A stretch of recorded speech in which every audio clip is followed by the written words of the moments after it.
Find your success, find your why, and define that, and just go everything you can for that. If it is having a beach house, or if it's just having kids, that's a challenge sometimes too. Like whatever it is, find your why is step number one. What is your purpose in life? I keep it real and stay flipping keys, no weights, eating good. I got a lot on my plate, but this is what I wanted, so I can't complain. The Minority Reports podcast, where we keep it real, estate, and entrepreneurship education for the minority of 3% action takers. Here's your host, Billy the Kid, and co-host, Dan Delgado. Chunk of water that I made. I was just staring like. I know, like awkward. You know what? When I edit this, I'm gonna zoom in on that creepy ass face. Man, today was such a special show. I want to thank everybody in Wake Up for having us here. Amazing team out here. Yeah. Thank you guys for having us. This was amazing. We are in the podcast room at Wake Up Pueblo, Undercover Billionaire show, season 2.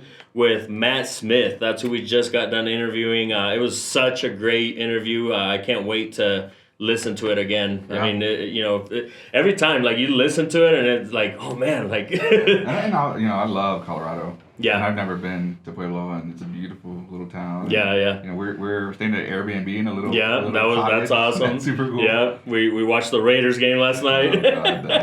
Oh my God. But yeah. When's the Super Bowl usually?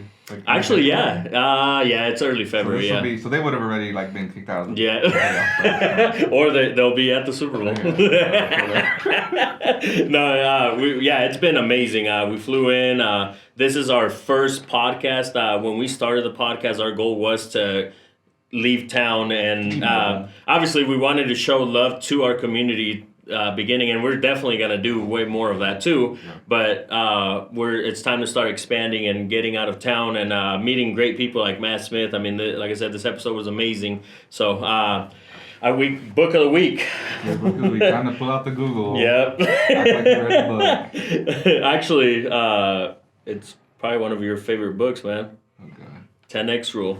Grant Cardone. You know what? I'm like the Cardone guy in this relationship, and I feel like you're like, why are you doing this? That's all right. He's not funny. So and I'll do like quick tips, but it's funny because I literally just wrote down a couple things. You're a dick. But I left it. No, but I was like, because I want Dan to like put some more info on it. So, and it's only right. I mean, Grant Cardone with Undercover Billionaire. I wanted to do Matt's book too, but I was like, you know what? Let me wait till I get to Wake Up to actually get a copy. So I was gonna order it, but I'm looking. I'm sure we'll have that book of the week here, one of them. But before the idea of 10X, it's basically just 10Xing your goals, your life, your everything. The way that it helped me is I remember, for example, I want to make $1 million, right? And that was kind of like a goal that I had. And after listening to this book years ago, literally all my goals became 10 times bigger, and they scared me, and it felt good. And even now, looking at some of the goals, it's like, you know what? Why not 10X that? Like, so basically, instead of $1 million, for example, it would become $10 million, right? Like that's the idea of the book. Average is less than extraordinary. That's a big thing on the book. So average is not the main concern, as not everyone can become a millionaire, but average is sold to us as a safe bet to make it. A goal takes 10 times the effort you suspect. And then even if you don't fully acquire the full goal, going 10X on it will definitely make you land at a better place. So shoot for the moon, even if you land among the stars. So if you could elaborate a little bit more on your book. That's probably the biggest thing that I got out of the book is how we limit ourselves in our, I don't want to even say goal setting, but like the dreams that we can kind of think of. And I find myself doing that because, we were both raised poor. Like, we didn't have a lot growing up. So I'm very easy to please, I don't humble, need a lot in life. Yeah. And so, especially working with a coach now and then, following Grant Cardone and seeing his things, like, there's nothing wrong with dreaming big and kind of getting crazy with your goals. We were joking last night watching the Raiders game, like, oh, dude, let's freaking start a pro NFL team in Nebraska. Yeah. We do think Nebraska can support an NFL team. And so, like, yeah, it's kind of crazy talk, but it's also like, we can do that. Like, why not? Yeah. And so it really kind of just makes you, it puts things in perspective that you're not as crazy as you think you are. And obviously all of it is mindset, and I love mindset type content. But Yeah, we don't have to get too deep into it, but yeah, if you haven't read it or listened to it, then that's definitely a good one to start the year out with. Man, yeah, for sure. Yep, 10x, the 10x rule. Also, real quick before we get to the show, Power of Being Uncomfortable. The book is out right now, and I just released that because this will air after the song. There's a song titled "The Power of Being Uncomfortable" that I wrote based on the book. So Still haven't heard it. you need, yeah, I know. I need to show it to you. My bad. If you need motivation, check it out. We got a 33-minute ride back to the we do. Yeah. We'll play it in the car. Yeah. repeat. We'll get that feedback. But let's get to the show, man. I'm excited. Let's get it. You ready? I'm ready. So who do we have today? Mattress. Oh man, you got me. Let's go. That DJ horn. There it is. Let's go. Man, Let's go. this episode is, I've been looking forward to it. I'm pumped. We are, those of you listening to us right now, we're actually out of state. This is our first out of state gig, right, Dan? I feel like you're like It's alright. far. And they brought all this equipment and I know. everything. Like, it's Set so up the room. perfect, man. They set all this Sound fuzzy canceling. stuff on We're the in the walls. hotel room right Woo, now. let's go. We're in the hotel room with but we're super pumped. Thanks for having us. Absolutely. Thanks for We're looking having me. forward to hearing your story right now. But today we have Matt Smith in the building, Watch or out. we're in your building, but Yeah. Beautiful. It's our building. beautiful Appreciate it. building. The Yeah, oldest and- building in Pueblo. By the way, did you know that? Yeah. It's the oldest building I know here. from the Southern show. Colorado. Yeah. There's so yeah, many so many things that we're gonna cover today. But real quick, I want to start off with your morning meeting. We were part of that meeting, and I want to tell you that thing was amazing. Like after that, I wanted to start boxing or something. I don't know. Is that how it's supposed to feel? Yes, that's the point of it for sure. It was amazing. I mean, we were in a circle, and I did a quick. So those of you listening, I'm gonna do a quick vlog of the trip. So it'll be on my vlog, little behind the scene. It was amazing. It got me pumped. Love it. I appreciate that. Yeah, the 905, that's our goal. And I definitely can't take full credit for this, but I went to Grant Cardone's 905 meeting for the first time, and we are all kind of Grant Cardone fans as well.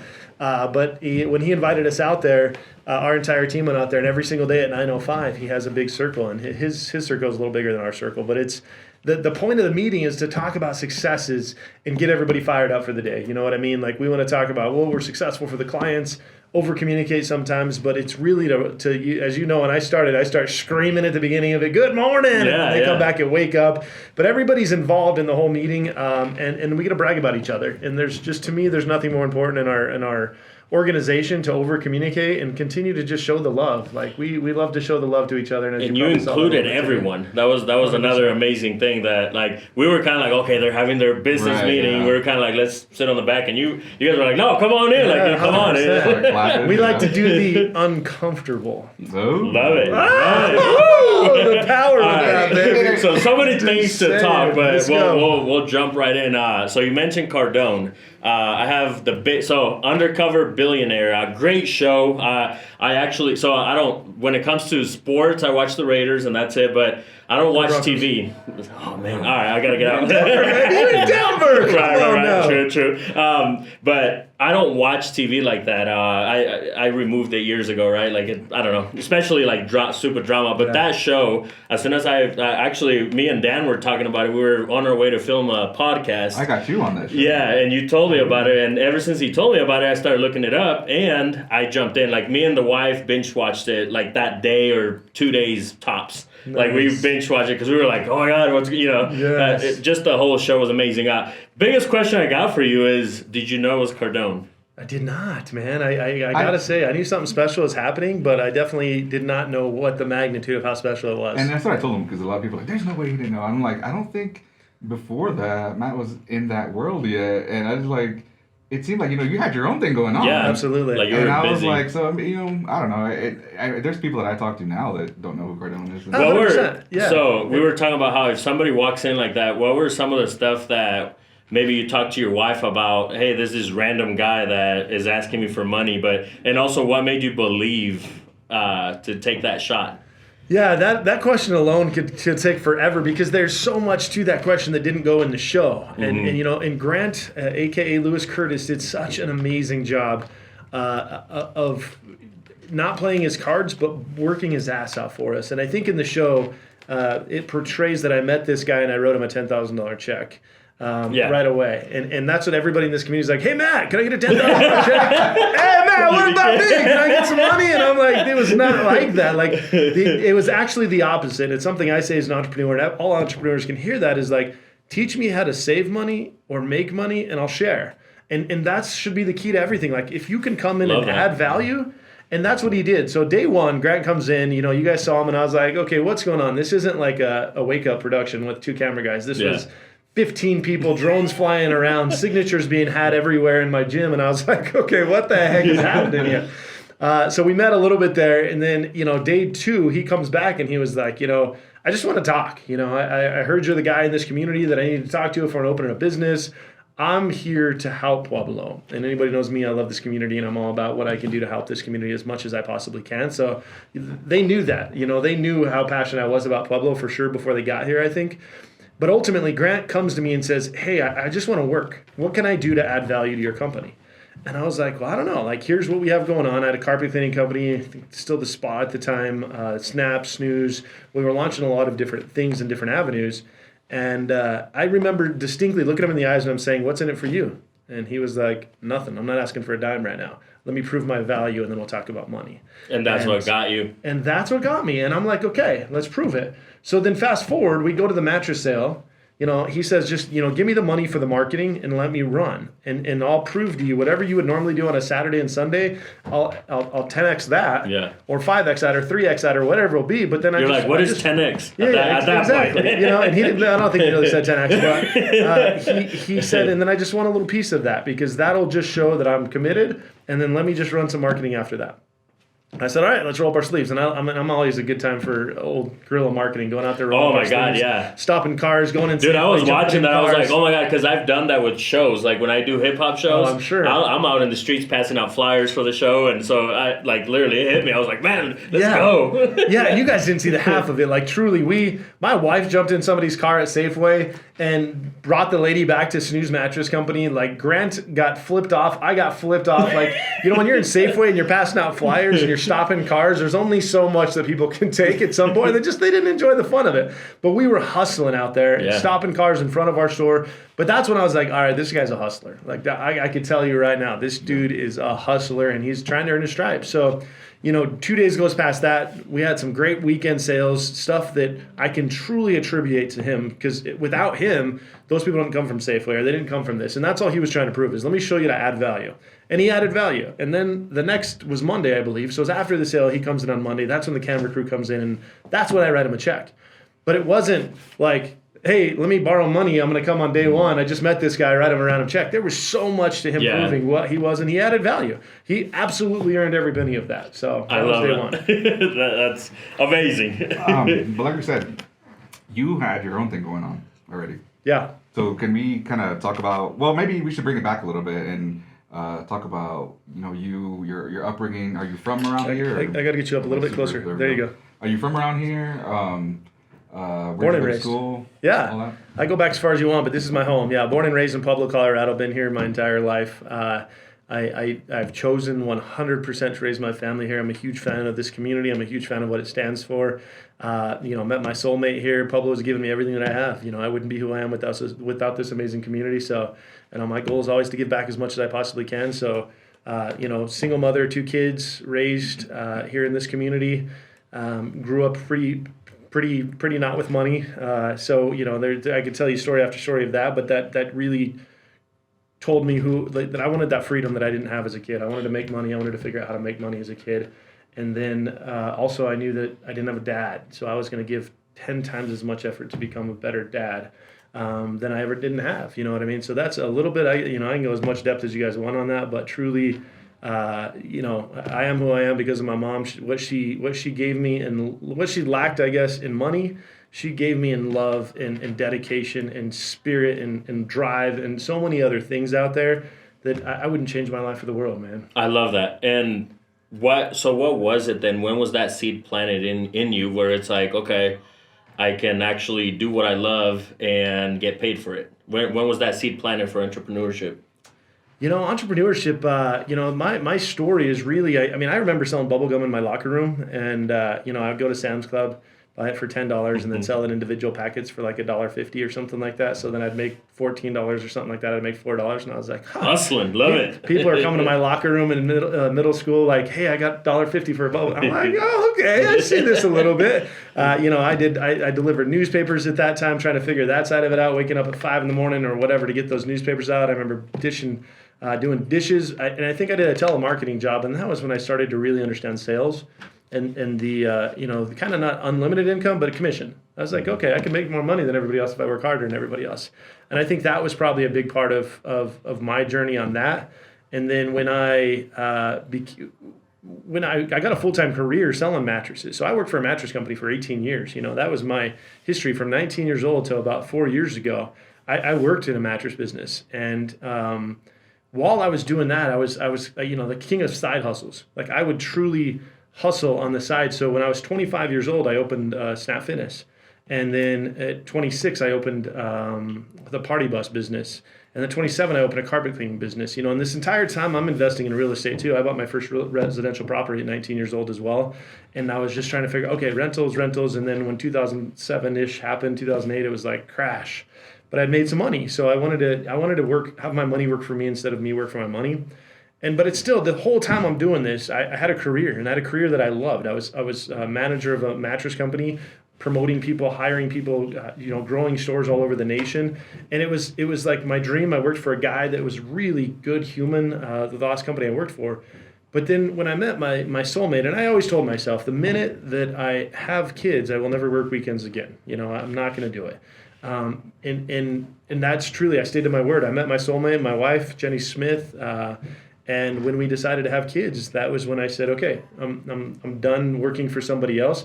But at that moment, I had 7, maybe 8 businesses going on in this community. So my money was already working for me at some level. But I was also like a C player in that level. I couldn't get to the A level because I'm just spread. I'm running all over the place, So I knew if I could just take that plunge. But I had a good income. It was a really good income in my last place. So to leave that security was always that fear of, okay, what's the next? The uncomfortable. Yeah, the uncomfortable.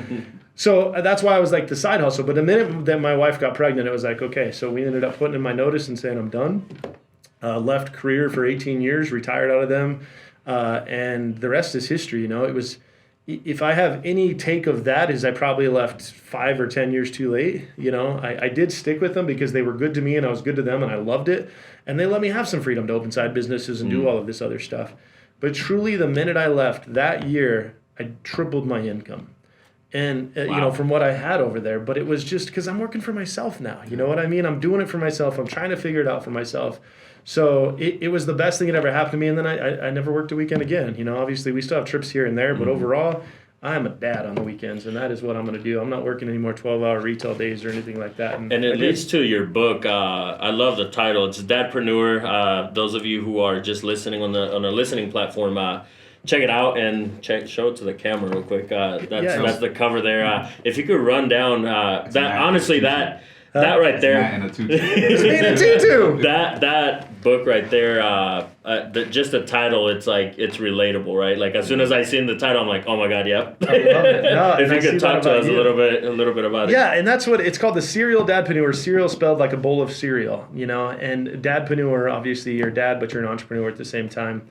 But the whole premise of the book, when I wrote this book, was that we know as entrepreneurs, there's some amazing entrepreneurs in this world that forgot about their kids, and their one regret in life was like, shit, I've been through 4 divorces. My kids don't even know who I am, but I'm a billionaire. Yeah. Cute. What the hell's the point of that? You know what I mean? What's the point of that?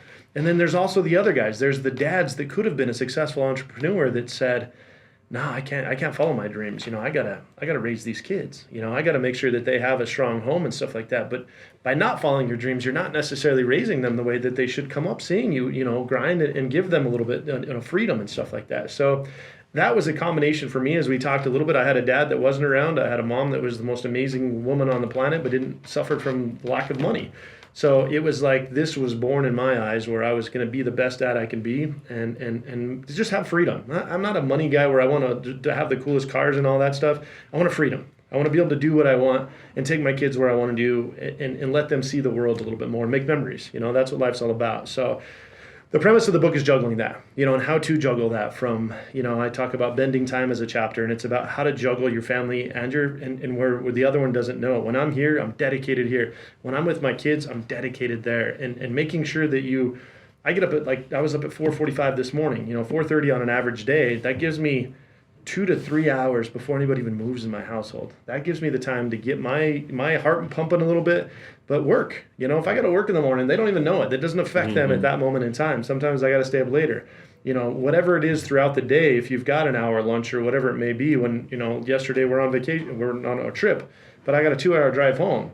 I'm working. I'm trying to figure out how to bend that time so it doesn't affect them at that moment. So bending time, positivity is a muscle, something we talked about in the other podcast, is like making sure that you're always so positive, over communication. There's just so many chapters in here that I really try to help people juggle that. I don't think I'm perfect any which way, but I'm learning a lot, and I have learned a lot. And that's really what I put into this book is like the lessons that I've had out there, how to juggle it all and still be successful. Don't forget about one or the other and continue to grind. So and you go ahead. I was going to say, I think that's a great lesson. You and I, Billy and I, both have talked about that several times. Where if you can be as successful as you want, but at the end of the day, what's the point? You're not taking any of that with you. And if your kids hate you, then 100%. So I'm actually really looking forward to reading that, because I think that's something that I'm still at my day job, but I'm pretty close to leaving.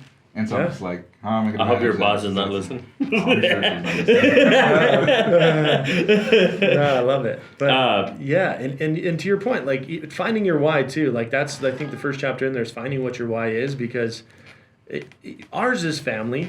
But if you don't have a family, like Brooks over here, he's an amazing human. His why is going to be different than somebody else's why. But finding your why, family should always be a part of that. It's somewhat, you might have a brother that you got to fight with, or a dad that you don't talk to, but life is short. You know what I mean? So, try to continue to build those relationships, because that's the stuff we're going to have regrets in the future. But if your why is not family, that's okay. Like, you don't have to have a family. Some people don't want to have kids and stuff like that. There's nothing wrong with that. But whatever your why is, juggle that. And I think that's the issue, too, with society, is there's so many kids that are born that were not wanted.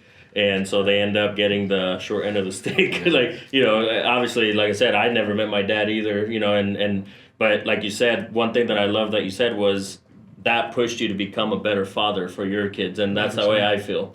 Yeah. You also talked about freedom. I feel like that's the main goal. At the end of the day, material things does not, like, we can't take it with us, and it doesn't mean anything. I was listening to a podcast the other day where they basically, nowadays with social media, people think that it's this extravaganza and big old huge life, big balling that you're doing. But it's like, no, if you only knew that, for example, with me, my biggest goal was freedom. And now that I got my freedom, like that's literally, I feel like that's the key to life is freedom to do whatever you want. And then that's where you start doing the books and the stuff. So I love that you touched on freedom. Yeah, no, and I appreciate that. And somebody's why might be, I want to have a Lamborghini and 75 beach houses. Cool. There's nothing wrong with that if that's what you want out of life.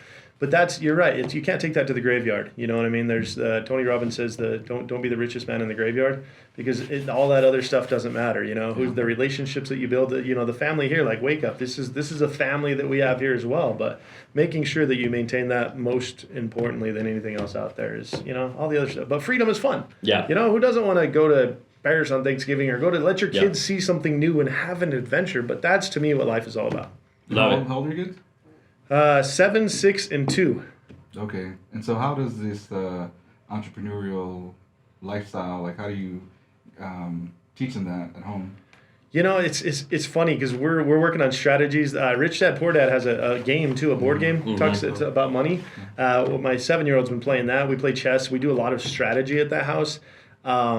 But there is no doubt that I'm going to guess by the time they're 9 and 8, I'm going to take them to the meetings and they're going to be doing the negotiations for me, because my kids are like selling all the time. They see my passion and fun, and my wife is exactly like me. She's just crazy, but we just have fun. Life is about having fun and having your kids have fun. Amen. And making them laugh as much as you can. Like, it is so. We don't sit around and play video games. We're like, let's go throw rocks. Let's go do something crazy, but let's just smile as much as we possibly can. I'm tickling my kids all day, every day, but we are like, my little girl's got just this tude, but she is so quick on her feet. My son is the exact same way, but it's fun tude. It's not like attitude. It's just like sass. And I'm like, she's always yapping. And my son is like always trying to close me. Like if it's like staying up an hour later, or if it's like having a popsicle or whatever it is, like no is not no to these kids. And I love it because it just gets me, like my bones are excited when I'm like, no, you can't have that. And they're like, but let me tell you why I think I can, Dad. I'm like, keep going.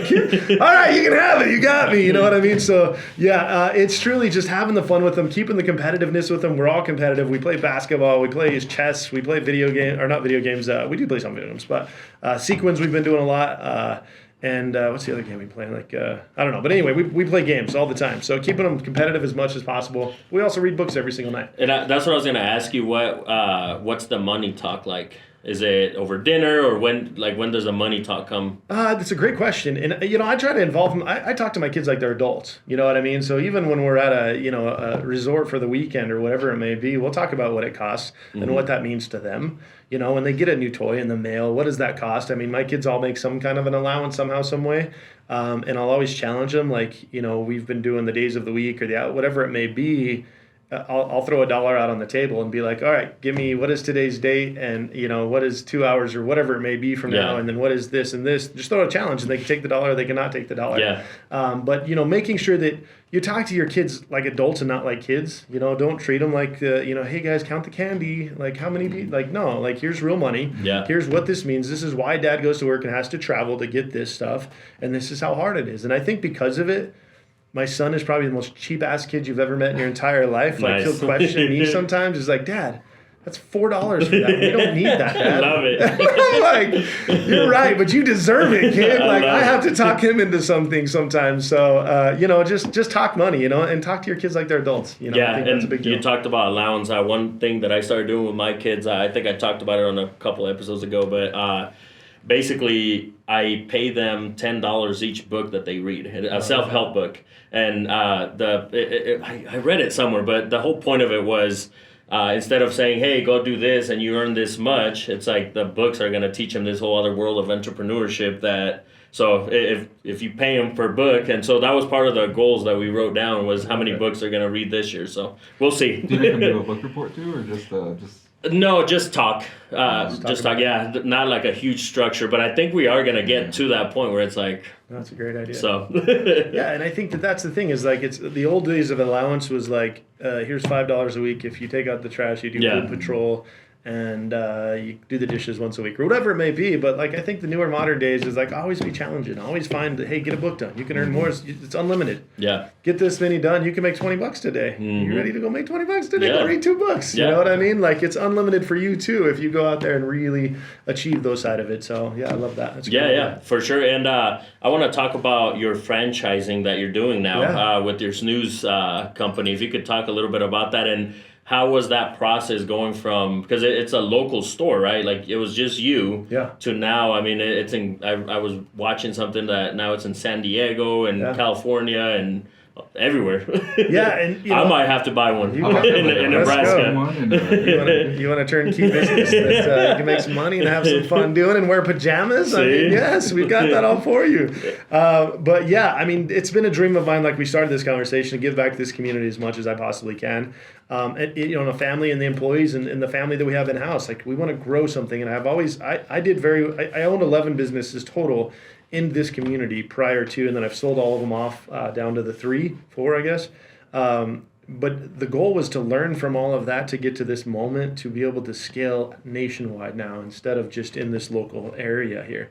So we opened our own brick and mortar out in Pueblo West, Snooze Mattress Company, with the full intents of proving myself and learning that I know what I'm doing and that we can dominate in a store like that in a smaller community of Pueblo West, a population of 35,000 people, and we kind of defied all the odds in Tempur-Pedic and a lot of the different things. So then we went into Colorado Springs, bought 2 existing franchises, turned them into Snoozes, and 5x the businesses within a couple months, monthly. So that was me proving. But in the whole time, I was developing an FDD, which is a franchise document disclosure, to be able to sell this.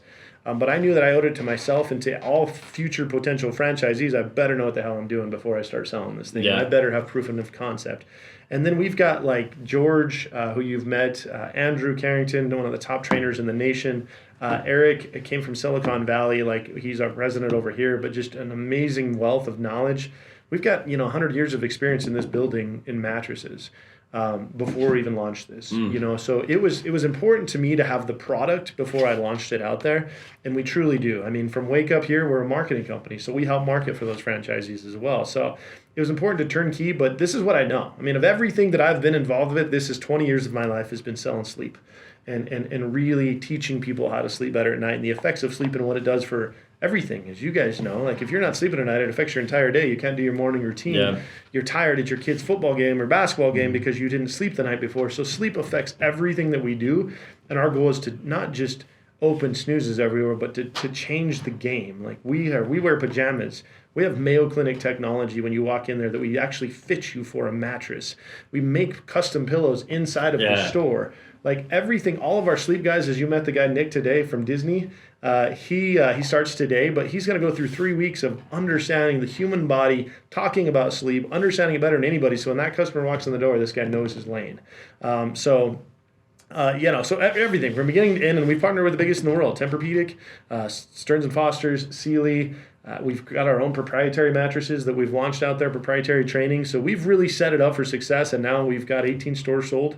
We'll probably have 5 more this week if I had to guess that are coming in from San Diego to Texas to 5 in Phoenix, Arizona right now, Albuquerque, Denver, and everywhere in between. So we're nurturing probably another 50 as we speak right now. But the goal is 165, as you heard today, by the end of this year. That's 10 a month, plus what we had already. So, and we've hired a lot of good people to get there. So it's just, the goal is to create more entrepreneurs, but to give them a system to do it. And I guess, one of the things, like I'm the epitome of that because I bought into Snap Fitness.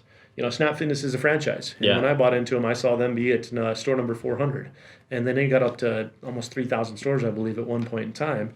And they were helping other people be successful. And to be honest, the guy at Snap Fitness that owned the place wasn't necessarily the best human on the planet. Like he didn't, like the whole ownership and stuff like that, they had a lot of gaps, but they still really did pretty well out there, and they helped create a lot of stuff. So I saw that, and then I saw my previous company when it was slow growth, one at a time, and it was hard to level that thing up. So we kind of combined those forces as well, and it's just such a blessing. The people that we brought into this, we're so proud that we don't sell franchises, we award them, and we look for those right people, and we have gotten some of the best in the world right now that are opening franchises. What was the biggest step that you had to take that nationwide like that, like to franchise it?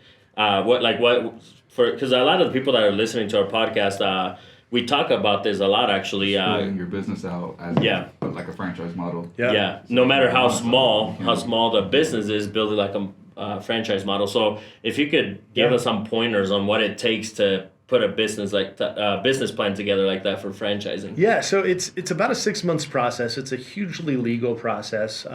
It costs anywhere from probably $25,000 to $35,000 depending on who you hire. Maybe a little bit more than that depending on what all the time and energy that goes into it. But you hire. I used a guy named Dave. He's the franchise maker. He also took Money Mayweather's franchise, his gym nationwide as well. So I hired the guy. They turn your dream and your turnkey into an FDD, and an FDD is a legal binding document. So we are held to so many standards. Like I couldn't even tell you our numbers. There's so many things I can't tell you because I'm promising things. But after you get into that lane, it's a whole different lane. It's been a learning experience for me. But just get the right guy. Bring a coach on your team that this is what they do. I mean, you could turn it into a franchise yourself. My understanding, if you did it yourself, it's going to cost you that or more in legal fees anyway to do it. So hire somebody that knows what they're doing. And it was 6 months of probably 3 days a week of meeting with this guy over and over and building an exact model for everybody. And now I can show you guys when we leave, but there's an FDD. It's probably 250 pages, something like that. And it answers every question you may have, and it gives you every legal thing to protect us and to protect any franchisees as they go. But the reason you buy into a franchise is because you want a successful turnkey business. Yeah. You don't want to open, but we have proof that Matt's Mattresses versus Snooze, you're going to make a lot more money in Snooze. If you buy into this, and there's reasons why and how. But it's a big legal 6 months. But again, I mean, the way I looked at it too is it's an investment to get into it, but then you do charge a franchise fee, which you're making that back pretty quick. Yeah. If you get the right people. But again, our goal is to make everybody dominate. So I'd rather have 100 franchisees own 100 stores than 1,000 franchisees when we get to our number of 1,000. So finding the right people, but getting a coach in your corner, researching as much as you can, and making sure that your business you're trying to scale works. Don't franchise out something that's broken. Yeah, love it. You wake up tomorrow morning, Matt, and your bank account is at zero. What's your next move? Drop me off in a city with $100 in the car. Sounds familiar, huh? All I need is $100 in a vehicle. No, I wake up in my hustle, man. Build relationships and hustle. If there's pointers that I think we're going to do an Undercover Billionaire Bootcamp here in February. I don't know when this is going to launch, but ultimately that's our goal, is to kind of tell people what we learned throughout this. But the things that Grant did so beautifully is he hustled. You can't get anywhere without being the hardest working person in the room, the hardest working person out there, and learning. Whatever you're getting into, learn. Google's a cheat code. You can learn everything you need to learn out there. But building relationships, that's something that was beautiful that Grant did as well. And I didn't even see that until I watched the show. I didn't know what he was doing, this ninja stuff behind the scenes. But what it did for me is by the time he came to me, he had already developed relationships with, most of the who's who of this community, or at least had a conversation with them. So his credibility was already there for me. He came in and was like, oh, I talked to this guy. And I'm like, he was name dropping. And then he name dropped me all over this community, no matter where he went. So he was very, strategic on that. But it was a move, it was a chess piece. It was him getting out there, but again, you can't get anywhere by yourself. You've got to build the relationships. You got to admit when you're a failure, like when you suck at something, find somebody that's good at that, and latch onto that and learn from that as fast as you possibly can, because nobody's perfect, So I would say hustle, build the right relationships and just enjoy the ride. Don't get into something you're not having fun at, because there's no point of doing something when you got a dread going to work all day every day. Yeah. Like Brooks loves what he does, but he's a hard cookie to crack. I don't think he loves our 905s. All that energy and shit. He's like, these guys are crazy around here. But 905 guy. Here we go again. But he does love it, I think. And just find somewhere you love. Find a job you love. You never work a day in your life. And I think whatever it is, just work. Just be passionate. Yeah. You talked about passion, one of your things, I believe. Yeah, both for of you sure. guys. Yeah. Passionate podcast. I listened to that. Yep. You mentioned earlier, or I guess early on in when you guys were expanding Snooze, how you bought a couple franchises and you 5X'd them in a couple months.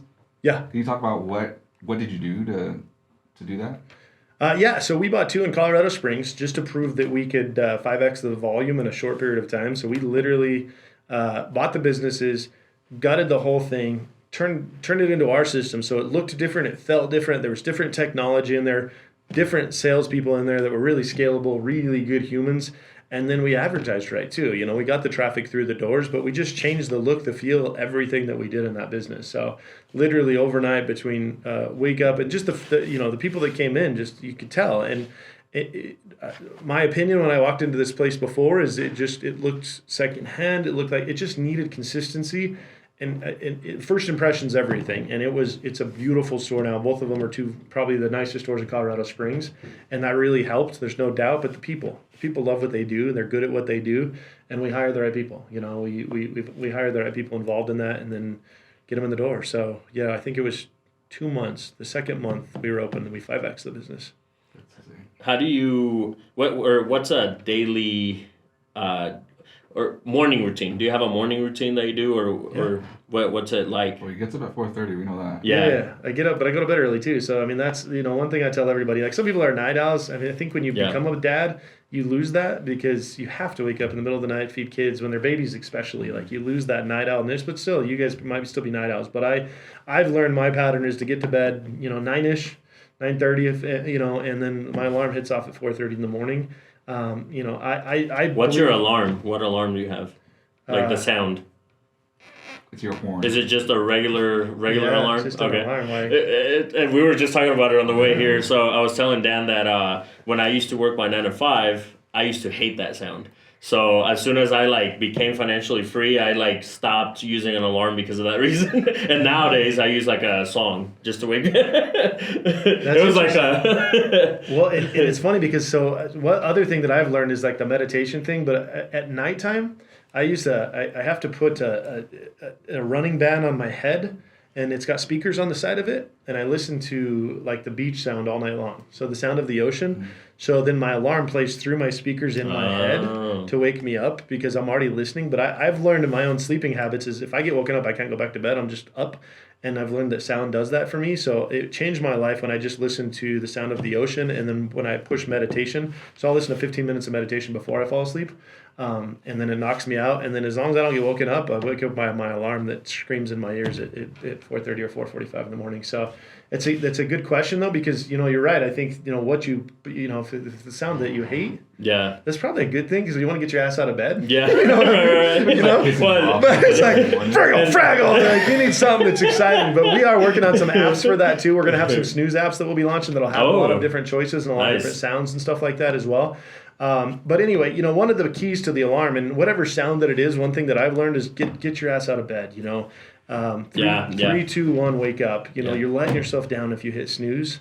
It's just you're already starting to failure. Get up. The minute that alarm goes off, I learned this from the Spanx lady.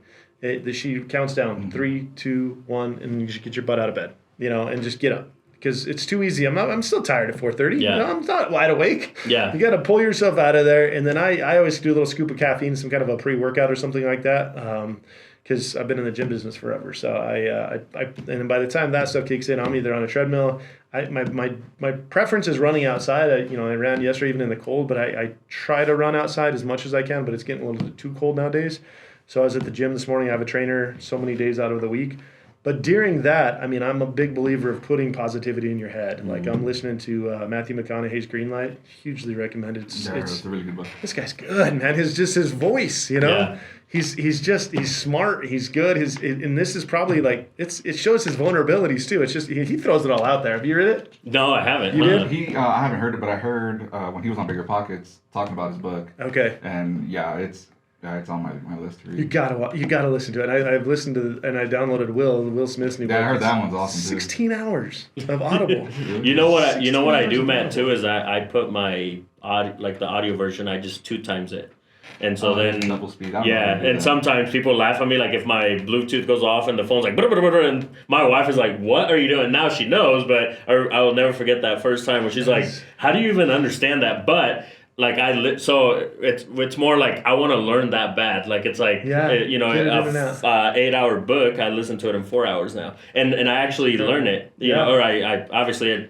I know it. Like you should 10x it. That's Jesus. The funniest part about what you're saying right now is yesterday I had lunch with another coach lady that she came up to the hot springs, and she told me that. That's the first time I've ever heard that. It's a sign. And now it's twice. She does like 1.3. Her husband does 1.3, and she does 1.5. Yeah. And I'm like, what are you guys talking about? And she was like, the speed on Audible. And I'm like, what? So you can speed it up? And you can do it on YouTube too now. That is so crazy. And even, it's funny you said 1 point whatever, because there's times where it's like, okay, that's a little too fast, because you still want to get the juice out of what you're 100%. Listening to, obviously. But 1.25 and 1.5 seems to be really good on all of them. But then if you could do that 2 times, then you're knocking out. That's impressive. So you get up, you have a workout, you get in a workout in. Yeah. You do any sort of like meditation in the morning too, or journaling? I journal. So I'll start getting the day. What's got accomplished? I always say that if you can accomplish 3 major accomplishments in a day, that's a lot. Major accomplishments. And like, because there's just too many times as an entrepreneur that you go to work and then you just get inundated with putting out fires and inundated with I gotta deal with this, or this is happening, or this is happening, and then all of a sudden it's 5 o'clock and you gotta go home. You're like, what the hell did I accomplish today? Like, right. I put out a lot of fires, but what's the point of that? So I do the rule of 3. Like, what are my 3 priorities today? And if I just accomplish these 3 things, it was a successful day. So I try to journal that at least. But anyway, workout, routine, and then I'll start working. Whatever I'm working on, I'll start sending out emails in the morning. If it's complimenting somebody did a kick-ass job, we're looking at numbers, seeing where we're at. So then by the time I wake up my kids, my day is kind of planned out already. I know what I need to accomplish throughout that day. and I've kind of seen the snapshot or the story of what the weekend happened in sales, or caught up on some emails or whatever, wherever we're at on. I mean, it all comes down to sales and Right. cash flow on top of your head, is figuring out where that is. So trying to find your challenges you got to fix, and then find the where you headed at. So, and then by that time, I know that's 2 to 3 hours into it. I'm listening to books, and then I get the kids up, and then that's always the joy, is like, all right, now I'm going to wake them up, play with them for half an hour, 45 minutes or whatever, and then they go to school. And then I come in here, start working at 8 o'clock here, and then whatever, like today was a podcast. We had a podcast this morning. We got our 905, got another podcast. We have our other teams there. So then it's just scheduling. And that was one of my New Year's things, is like, I want to get the biggest priorities always be my priorities of the day, because it's too easy to have so many of the small things that knock your day off.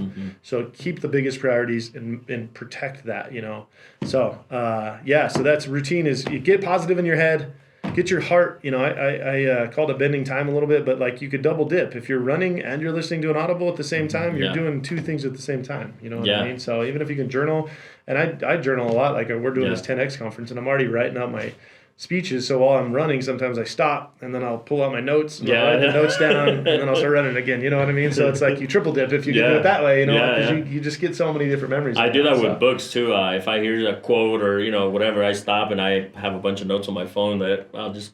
Sometimes it's funny talking about the whole audio, like going faster or whatever. Yeah.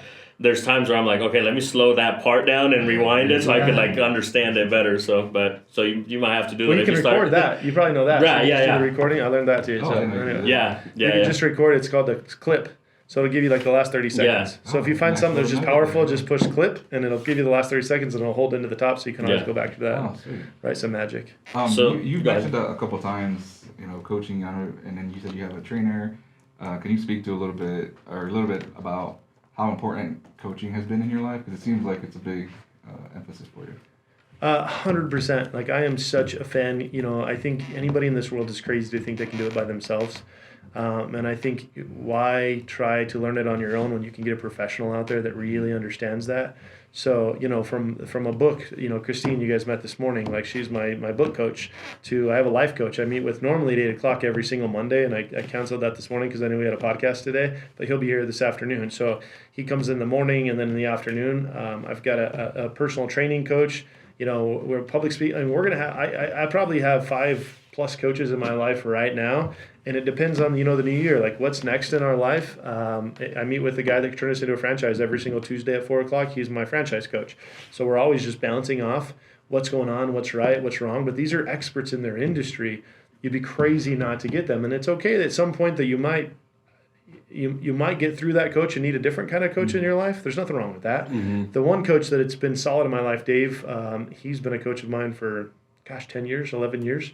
And he's my Monday morning every single day. And sometimes even being with the coach, it's funny because you already know the answer, but sometimes you just need to have a conversation to go, aha, I got it. I got it. I got it what it is. So, I tell everybody that, like, what's your insecurity? What do you need to work on? And find somebody. If you have disposable income, hire a coach. If you don't have disposable income, get on Facebook and get in a group and find somebody else that's involved in that. Do that for free. Help them help you. Like, find people. There's always people out there that love to tell their story and that want to help, and people do it for free while they can. So, whatever you can, find a coach, do shit that scares you, and get better at it. It's the only way you can get better at it, is find people that help you that have been there, done that. Yeah, for sure. It's like the library is free. So when people come and say, oh, I can't afford even buying a book or a program or whatever, it's like, well, start with the library. It's free. YouTube is free. There's so many stuff on YouTube that, this podcast is free. Like, just get on there, and it's 100%. All a matter that you want it. You got to want it. 100%. And whatever it is that you're looking for. If you're looking to breed alligators, like there's a YouTube channel for that. You know what I mean? I don't know what you're looking to do, but there's always somebody out there that's done it that you can find out and reach out to them. So go breed alligators. What's your stream of income we haven't thought about? There you go. Right into the list. I'll bet you Brooks can help with that. Brooks can be the coach of that. I don't know how, but I'll bet you he knows how. He's got a guy. He's got a guy. He's got to have a guy. You said you did some real estate. What did that portfolio look like, or looks like? Real estate is a young guy. I actually just sold last week. I sold my first house I ever bought 21 years ago. But I think at 19 years old, I remember saying, I want to get into this thing. Like, what is this real estate? My mom never owned her own house. And I always knew, like, okay, at some point I want to own my own house, and then I want to figure it out. And I think just like everything in life, when you do it, you're like, that wasn't that hard. Yeah. Oh shit, I own a house. Yeah, it's, the power being after you do it, you're like, oh shit, okay. So I bought the first house, and then I'm like, all right, I'm already ready to buy the second house. So and then I think 6 months, maybe a year later, I bought the second house, and then it ended up being like this a business. Yeah. Like, okay, I'm just gonna try to buy as much as we can, and then we ended up buying. I don't know, 1.15 in rentals, and then I was flipping houses as well. So I was buying and flipping. Excuse me. 2007 hit, obviously it changed it, so I just held tight on all the rentals that I had and started to get into businesses. I wanted to learn this side of the world. So again, something that scared me, I opened a business, hire some people, get an SBA loan, and go, no, it wasn't that hard. I could do this again. And then I open another business. You know what I mean? I think such is life. Until you do it, you're like, okay, I could do that again. Yeah. And that was it. So, and then in my last, and then at Snap, I owned that business, or I rented that, paying $6,000 a month rent in a 3,000 square foot facility, and then decided I wanted to try to build my own. So then I get a loan out there to do that, and the bank gives me money to go build $1.5 million building. I'm like, okay, that wasn't that hard either. So, and then after that, 5 years later, I expanded that to a 30,000 square foot, a $5 million building. That's, and then I bought another Snap, and then I bought in LandSense, and I bought this building. So now it's like, it's commercial. So I've moved a lot of from residential to commercial, and I'm little by little 1031ing all of that.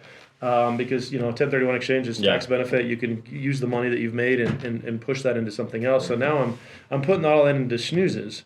And building snoozes or building shopping centers. Like Snap Fitness, if you go out to Pueblo West, is a 30,000 square foot facility, but there's 10,000 square foot of tenants to pay for the whole mortgage. You know what I mean? Like, so then I live in a gym that's a big gym for free. You know what I mean? Not free, but there's a lot of work that goes into that. But you know what I mean? But that's what real estate can get to you, and that is always appreciating. And I built that way before this huge boom. So there's millions and millions in equity in these things, because you just hold tight, So I figured, Grant Cardone taught me something that he said, Matt, your problems in business and my problems in business are the exact same problems. Mine just have more zeros behind them. And I'm like, he is so freaking right. You know what I mean? It's always going to come down to the same challenges of whatever it is. And I thought the same with real estate. I learned that past, and when it's like, residential versus commercial, same problems. Yeah. But you're dealing with a potential 10% equity in a $10 million business is a lot more than 10% equity in a $150,000 house. Yeah. So do $10 million as big as you can, and that's what Grant does 100% of the time now. So I learned that on the commercial side of it, but the business side of it, it's true. I mean, it's always going to be people. It's always going to be P&Ls, and it's always going to be just passion growing your stuff. Like I don't care how many zeros you have behind your jet or whatever it is out there. It's the same challenges over and over and over. So. Yeah. Go ahead. Did you have a question? Yeah, I was going to pivot a little bit over to like the marketing side with you having a marketing company now. Can you speak a little bit to kind of what it takes to really get your brand out there? And then from maybe how many clients do you have now? I don't know. I'd have to get that number for you. But we have a lot of like individual clients here of ourselves and Snooze and franchises and all of that stuff. But, well, so basically what I'm getting at is, from the conversations you've had with people who aren't doing well in terms of marketing themselves, what sort of tips can you give people that maybe aren't at the space where they can hire a company right now, but like what can they do, like the Instagram, the YouTube, and that type of thing? Yeah, I mean, it comes down to omnipresence, and again, that is like being everywhere often as much as you can. We talked about that this morning, not on LinkedIn, but like LinkedIn, Twitter, Instagram, Facebook, now TikTok. TikTok had more views on it last year than Google. Wow. There's more downloads on TikTok than Google. If that doesn't tell you where the heck our society is going, people are getting their information from TikTok. 2021, more on TikTok than Google. That blew my mind. Yeah. And I'm not a huge TikToker. I know I need to get back into that side of it, but that is where people are going to get their information. This podcast, YouTube, Instagram, Facebook, you gotta put it out there, and you gotta do the uncomfortable, as your book says, because I remember the first time I don't know where my phone is, but I did the cell phone selfie, and I'm like, hey guys, come to Snap Fitness. We have a sale going on this weekend. Or hey, we got this. And I'm like, oh my God, I can't see myself on camera. But it was like, oh shit, 5 people came and joined because I did that video. Yeah. Oh shit, okay. That little bit of exposure. That actually worked. As uncomfortable as much as I hated a selfie video, I learned that people are watching this stuff, and this is the way of the future. The newspaper, the billboard, the TV commercials, all that stuff is a thing of the past, and you've got to be there. And you could do it for free by yourself. Put it out there. And still, like, did you know that LinkedIn is probably one of the most powerful business social medias, and 1% of LinkedIn people actually post. Yeah, it's Wow. 99% just very watch. underutilized. It's so crazy. So I'm the one guy that posts every single day because there's 99% of the people that are watching my stuff, but they don't want to post it for themselves. But we have sold more franchises, met more people, got some amazing people out of LinkedIn. It's just it's a powerhouse. It's crazy that you mentioned it's like some of the stuff are a thing of the past. Like for example with the Super Bowl, you know how before if you got a commercial in the Super Bowl, it was this big thing. And now it's like you could make like YouTube. You could do that on YouTube now, and you know it's not as expensive as a Super Bowl ad. And you can teach her. You got the cheat code. Like, how do I work on LinkedIn? How do I grow my LinkedIn? It's there. Then go ask, and it'll tell you. Like, how do you grow your stuff? It's all 100% there. So like what we do here at Wake Up is we could teach you how to do it for a price. We could work with you for a price. Or we could do every single thing for you for a price where you don't have to do anything. You just walk away and we'll post it. We'll cut it. We'll edit it. We'll get the right stories out there. We'll get the tags. We'll do all that for you. So, that's our Wake Up platform. But if you're new and you don't have money, like your question is, like, there's a cheat code out there called Google. Go learn how to do it. You know, there's like J-Rod, one of our amazing editors and stuff. We got him from TikTok because he was just a crazy. But he puts out how I did this all the time. Yep. How do you do this? Like his crazy.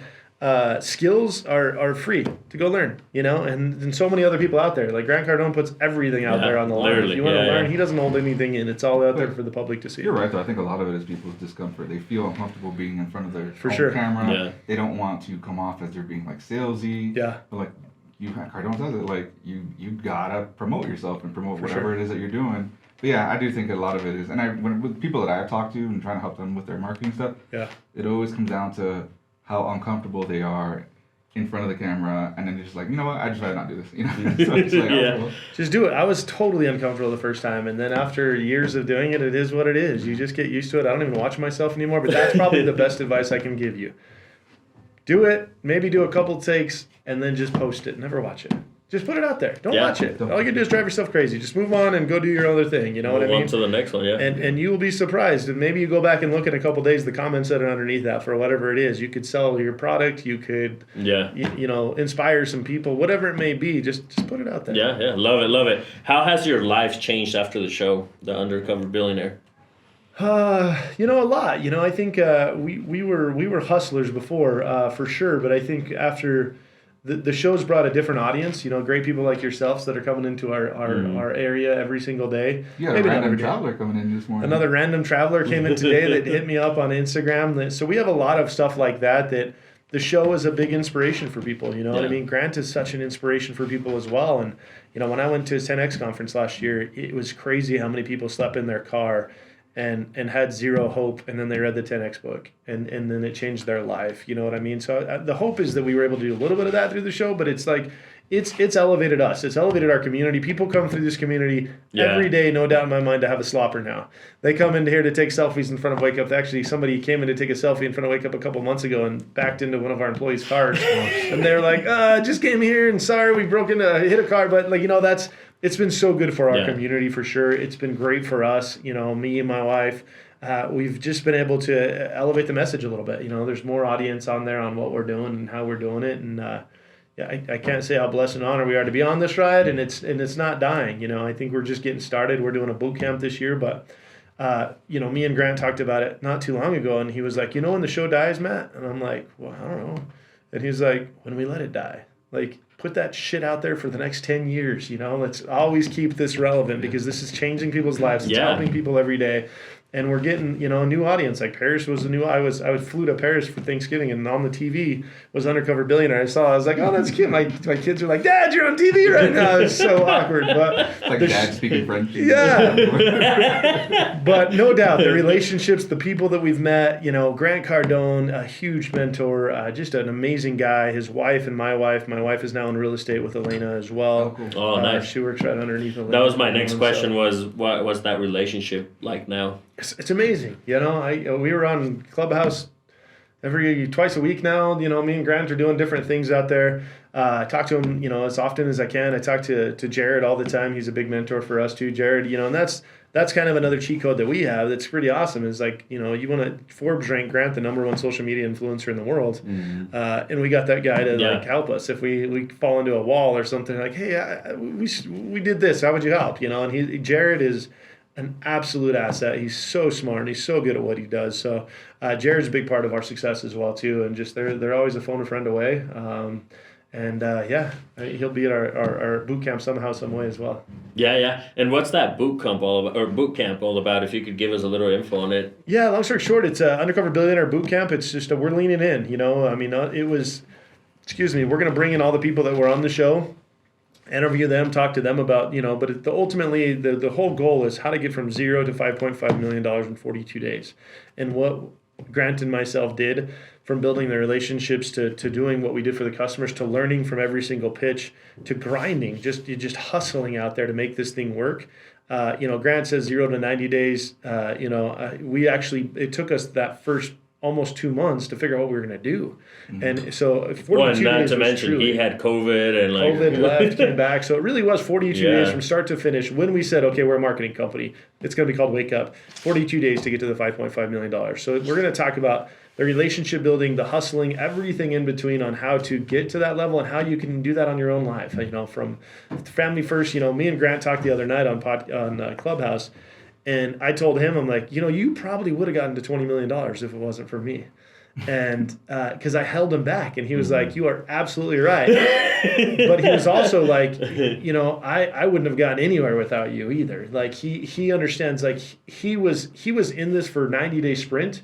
I was in this to help customers and help people. So there was a point in the story that you guys don't see that me and him were butting heads, like screaming at each other, because I'm like, I'm not taking you to any more people that I know in this community until we make it right by the people that we've already closed. Like, these are some special people, and we're not delivering. We're just trying to go out there and make money. And he was like, like, he does little grantisms. But anyway, Monday morning came around. He was like, here's what we're going to do. Here's that. Like, because I don't claim to have marketing for 20 years. I claim to, I know Mattress is better than anybody. Yeah. But when it comes to marketing, this guy came in and really understood this marketing thing. I could tell he spoke the language. So I'm trying to figure it out, but I'm also pitching to people that are near and dear to my heart. You know, so the last thing I'm going to do is let anybody down. I'm the guy that'll lose money before I screw somebody over. Like, it's just not going to happen. I'm going to make it right by you, and I'll lose money to make it there. Grant's ready to just run and attack. Not saying that permanently, but on this 90 days, he is. Like, he's just like, how do I make as much as I possibly can in a short period of time as I can?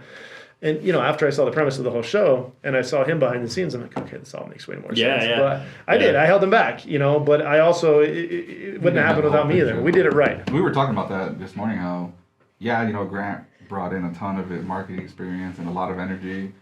But really, if it wasn't for you and what you had already established here, they wouldn't have gone anywhere. Yeah. He was smart to know to look for you. 100%. You know, 100%. But it's kind of crazy how that relationship just worked out well with your network and your influence and his knowledge and expertise there. Like, you guys just killed it. I appreciate it. And that's when we talk about relationships. I mean, I think I had worked 40 years of my life of just building relationships in this community, you know, and then he came knowing that I need to build a relationship with the right guy. You know what I mean? So it comes down to relationships. Push yourself out there, meet as many people as you can, and get as many people as your circle. And the show is inspirational, to say the least. Oh, yeah. Like, super inspirational. Anybody that hasn't watched the Undercover Billionaire, my favorite part of it was, or of the idea of the show is the American dream still alive? Mm-hmm. And that's a big question, and you guys proved it that it is. Like, you know, 100%. You could start from scratch. Like, and good old hard knock life, just hustle. You know, I don't care what it is. It doesn't have to be marketing. Marketing is a crazy business of its own, but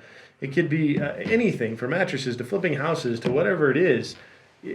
Just put yourself out there and commit 100% at whatever you're going to do, and you'll get it. You're going to fall. You're going to trip on your face. Like, the thing that we talk about too in this boot camp is, like, if you would have seen me and Grant's first pitch to our 10th pitch, it was completely different. Because we had to learn. Yeah. We had to learn that we listen to the customer, and the customer will tell you what your product is.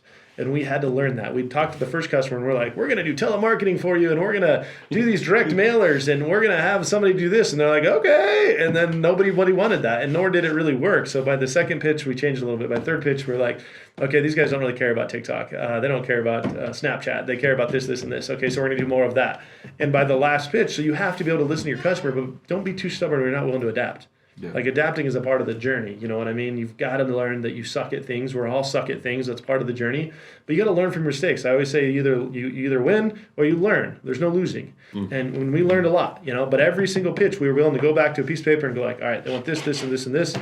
Here's our new pitch. Let's go. You know what I mean? And here's what the customers want to hear. And it wasn't just a pitch, but it was like, this is our new business.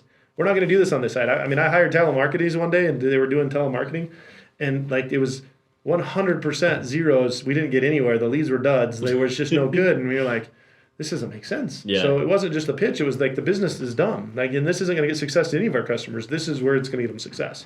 So learning, and you know, I mean, I can tell you 18 months later, we're still learning every single day. Like something new is happening all the time in social media or something in this building, or we're learning to get the right relationships to build that. So you just got to be able to pivot and learn and learn and learn. If you're an entrepreneur out there, just, you know, you don't know it all.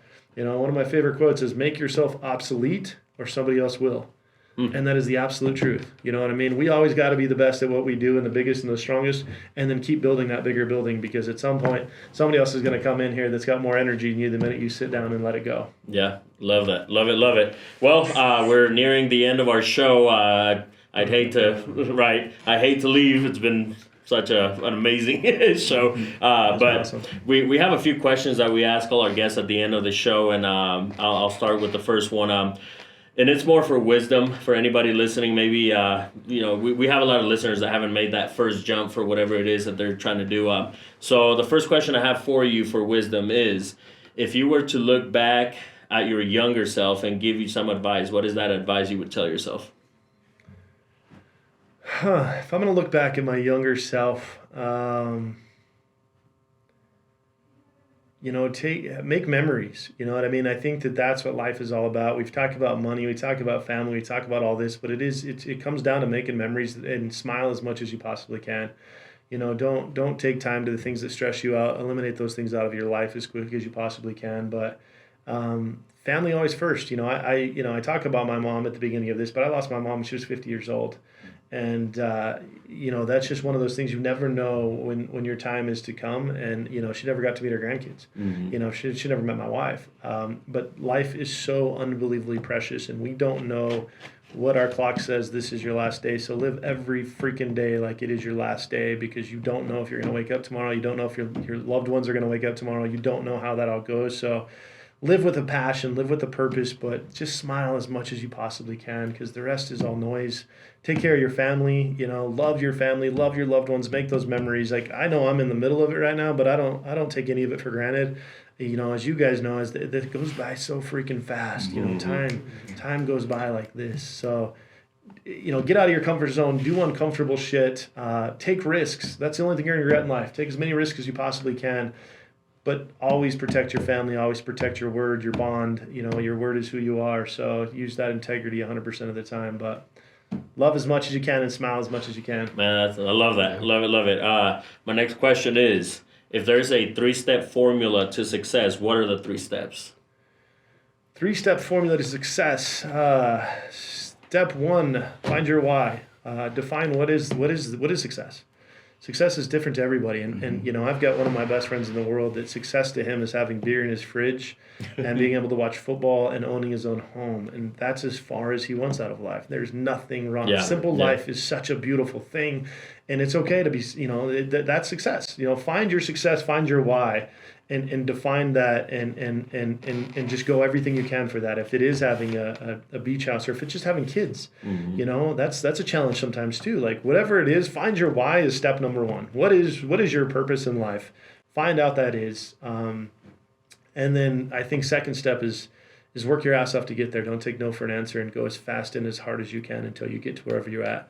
You don't have to be the most talented guy in the room. You know, I dropped out of college. I didn't make it. You know, I was horrible in school. I'm still not the smartest guy in the room, but I'm the hardest working guy in the room. You know, I will make sure that I win with grit and determination. So outwork everybody else in whatever you're doing. You know what I mean? So find out what it is, outwork everybody out there, and just enjoy the ride. You know, protect your family and have as much fun as you can, because that's what it's about. You know, I talk in the book is like, we as humans, like, say, I don't have money to go on vacation, or I don't have money to go do this, or I don't have money to find this. But when our engine goes bad and our tires go flat, we figure out how to find that money.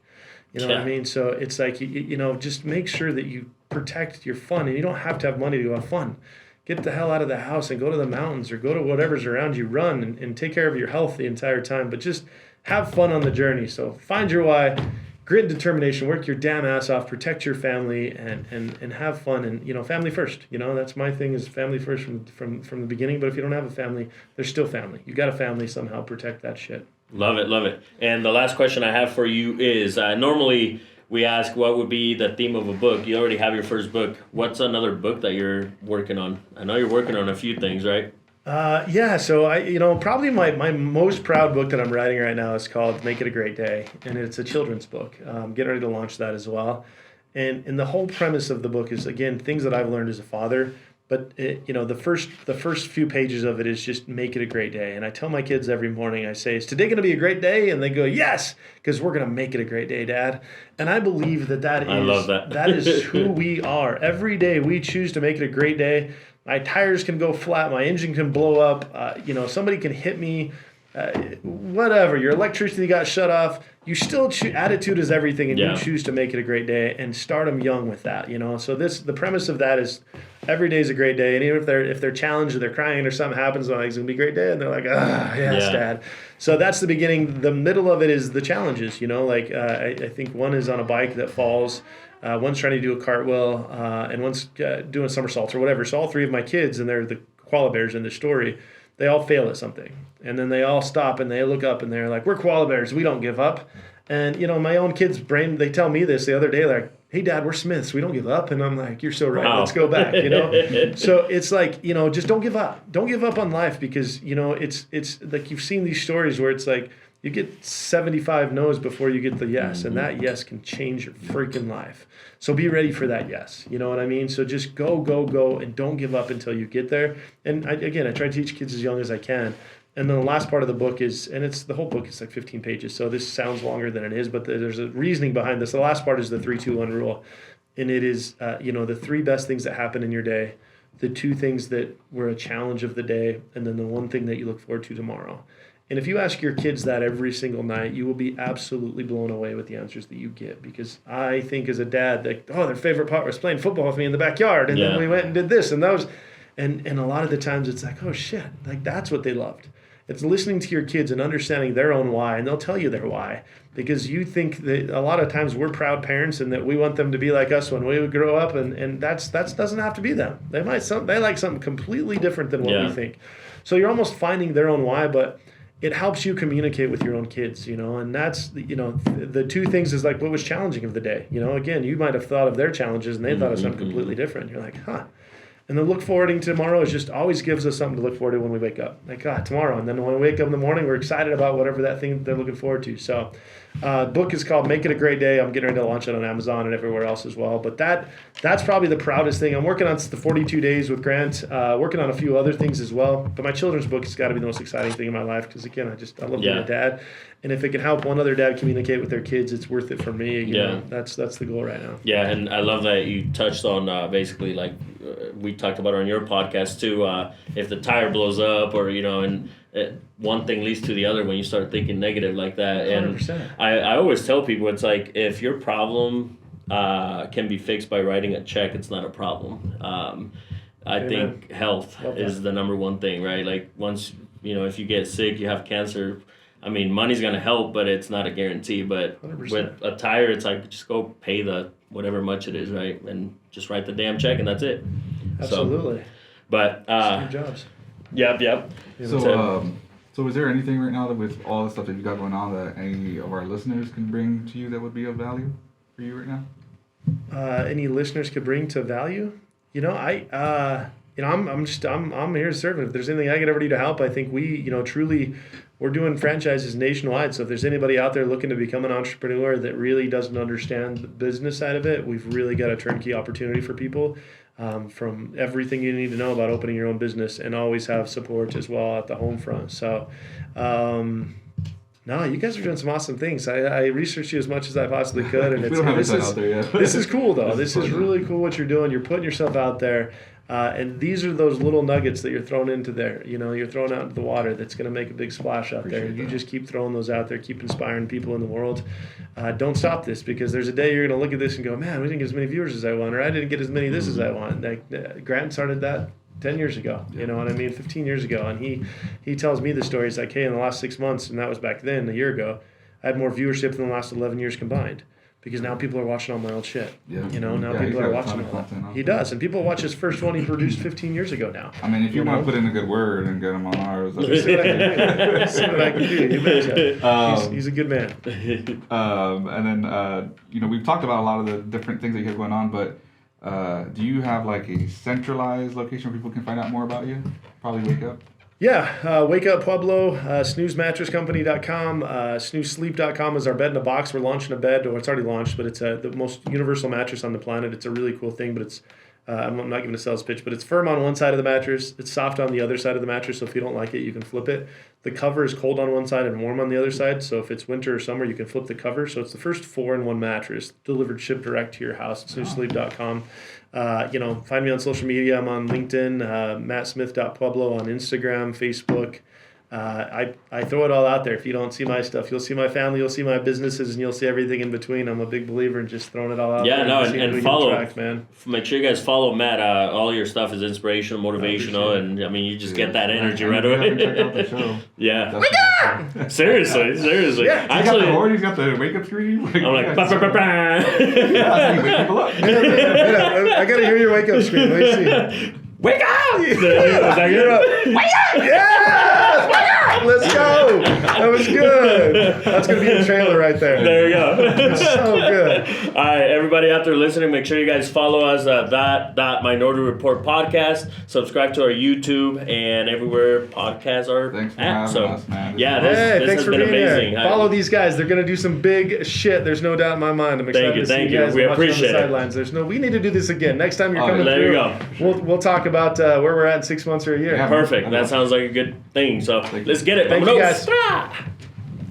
Boom! Stop you from chasing your dreams, baby, let's get it. My hand to please don't segregate. Dressed in a suit, I can't relate. Minority Report, can't ignore. Being rich from poor and your credit score. My hand to please don't segregate. Dressed in a suit, I can't relate. Minority Report, can't ignore.